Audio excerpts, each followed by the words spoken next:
చల్లగా ఆశీర్వదించమని, మాకు ఇంకా శక్తినిచ్చి ఈ రాష్ట్రాన్ని దేశాన్ని ముందుకు తీసుకుపోవడంలో అన్ని విధాల సహకరించమని, ఆశీస్సులిమ్మని అమ్మవారిని ప్రార్థిస్తున్నా.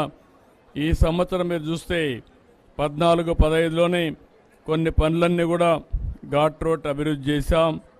అదే మరి దాతల కోసం ఒక 9 కోట్లతో డార్మెంటరీ కాంప్లెక్స్ నిర్మాణం చేశాం. మండపంలో 4 హైస్పీడ్ లిఫ్ట్లు ఏర్పాటు చేశాం. పుష్కరాల సందర్భంగా 1000 కోట్ల రూపాయలు ఖర్చు పెట్టి ఘాట్లు అదే మరిగా అనేక అభివృద్ధి కార్యక్రమాలు చేశాం.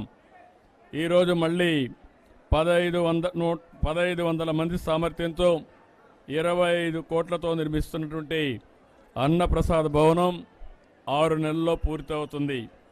ఇంకొక పక్కన నూతన ప్రసాదం తయారు చేసే సదుపాయాన్ని కూడా 27 కోట్ల రూపాయలు ఖర్చు పెట్టి 3 నెలల్లో పూర్తి చేస్తాం. ఇది కాకుండా ప్రధాన ఆలయానికి సమీపంలోని పూజలు సేవల కోసం ఒక 5,50,00,000 రూపాయలు ఖర్చు పెట్టి పూజా మండపాన్ని నిర్మాణం చేస్తాం. దాతల సహకారంతో యాగశాల ఏర్పాటు చేయడం, ప్రవేశ ద్వారం నుండి మహామండపం వరకు 14 కోట్ల రూపాయలతో చేపట్టినటువంటి ఎలివేటెడ్ క్యూ కాంప్లెక్స్ కూడా 5 నెలల్లో పూర్తవుతుంది. మొన్నే కొత్తగా ట్రస్ట్ బోర్డు కూడా వేసాం. మళ్ళీ మనందరం కూడా తొందరలో 2027లో గోదావరి పుష్కరాలు వస్తున్నాయి. 2028 కృష్ణమ్మ పుష్కరాలు వస్తున్నాయి. ఈ 2 పుష్కరాలు కూడా ఘనంగా చేసుకుని ఒక పక్క దేవతల్ని దేవుళ్ళని ఆరాధించడమే కాకుండా ప్రకృతిని కూడా ఆరాధిస్తూ ముందుకు పోయే సాంప్రదాయం మంది. ఆ సాంప్రదాయానికి శ్రీకారం చుడుతూ అన్ని విధాల మనం ఆనందంగా ఉండాలంటే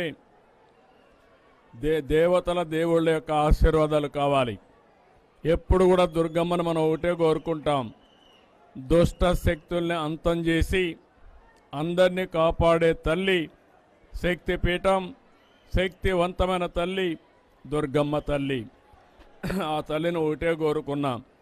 ఈరోజు మేమందరం చేసే ఈ మంచి పనికి అన్ని విధాలా సహకరించామని మరొకసారి ఆ తల్లిని కోరుకుంటూ, ఈరోజు భక్తులకి ఎలాంటి సౌకర్యాలు లేకుండా ఇంకా ఒక 4వ తారీఖు వరకు దగ్గర ఇంకొక 8 లక్షల మంది వస్తారని ఆశిస్తున్నాం.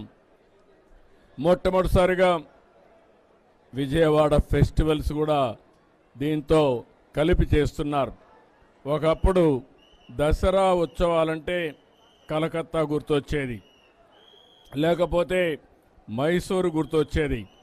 ఈ సంవత్సరం నుంచి దసరా ఉత్సవాలంటే దేశ విదేశాల్లో గుర్తొచ్చే విధంగా విజయవాడ ఫెస్టివల్స్ ఉంటాయి, విజయవాడ దసరా ఉత్సవాలు ఉంటాయని చెప్పి కూడా నేను మీకు తెలియజేసుకుంటూ, ఆ దసరా ఉత్సవాల్ని బ్రహ్మాండంగా సెలబ్రేట్ చేస్తున్నటువంటి విజయవాడ నాయకులందరినీ పేరు పేరున అధికారుల్ని నాయకుల్ని పేరు అభినందిస్తున్నా.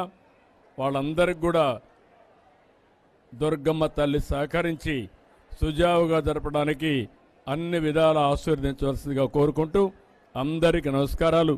జై హింద్.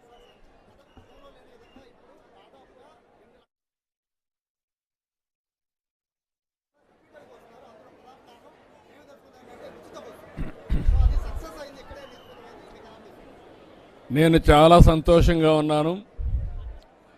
స్త్రీ శక్తి ఏదైతే సూపర్ 6లో సూపర్ హిట్. ఈరోజు రాష్ట్రం మొత్తం మీరు చూస్తే ఏ పండుగలు వచ్చినా, ఏ దేవుళ్ళ ఉత్సవాలు వచ్చినా, బ్రహ్మోత్సవం వచ్చినా, లేకపోతే దుర్గమ్మ తల్లి దసరా వచ్చినా ఎక్కువ మంది మహిళలు వస్తున్నారు. దానికి కారణం ఫ్రీ బస్సు సౌకర్యం ఏర్పాటు చేయడం. నాకెంతో సంతోషం. ఈ ఒక్కదానికే కాదు, దేవాలయాలకు వస్తారు, దేవుళ్ళ ఆశీర్వాదాలు తీసుకుంటారు, ఉద్యోగాలకు పోవాలంటే ఎక్కడికైనా వెళ్ళే శక్తి వస్తుంది. ఇంత మునుపు మగవాళ్ళు లేకపోతే ఆడబిడ్డలు బయట వచ్చేవాళ్ళు కాదు. ఈరోజు స్త్రీ శక్తి వల్ల నేరుగా వచ్చి ఏం కావాలంటే అది చేసుకొని మళ్ళీ ఇంటికి పోతున్నారు. రేపు రాబోయే రోజుల్లో ఎవరైతే ఆడబిడ్డలు ఉన్నారో, మహిళలు ఉన్నారో, వీళ్ళు ఆర్థికంగా కూడా బ్రహ్మాండంగా ఎదుగుదలకు వస్తారు.